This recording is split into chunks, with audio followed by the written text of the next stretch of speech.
Pemirsa, Bupati Nrekang Muslimin Bandung menggelar pengambilan sumpah dan janji jabatan pada pelantikan pejabat pimpinan tinggi Pratama administrator di lingkup pemerintah Kabupaten Nrekang. Bupati berharap para pejabat yang telah meninggalkan tempat lamanya dapat memberikan yang terbaik di tempat yang baru.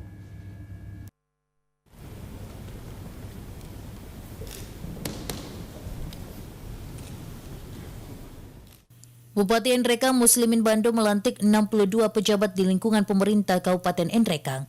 Pejabat yang dilantik yakni pimpinan tinggi Pratama, pejabat administrator, pejabat pengawas, dan pejabat fungsional editor.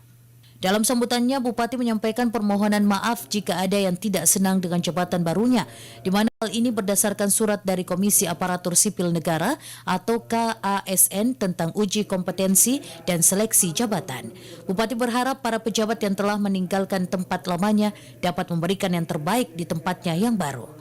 Pada pelaksanaan pelantikan ini dihadiri Ketua DPRD Nrekang Idris Sadik, Wakil Bupati Nrekang Asman, Sekretaris Daerah Nrekang Khairul Latanro, Kepala Badan Kepegawaian Daerah Nrekang, dan para pimpinan OPD.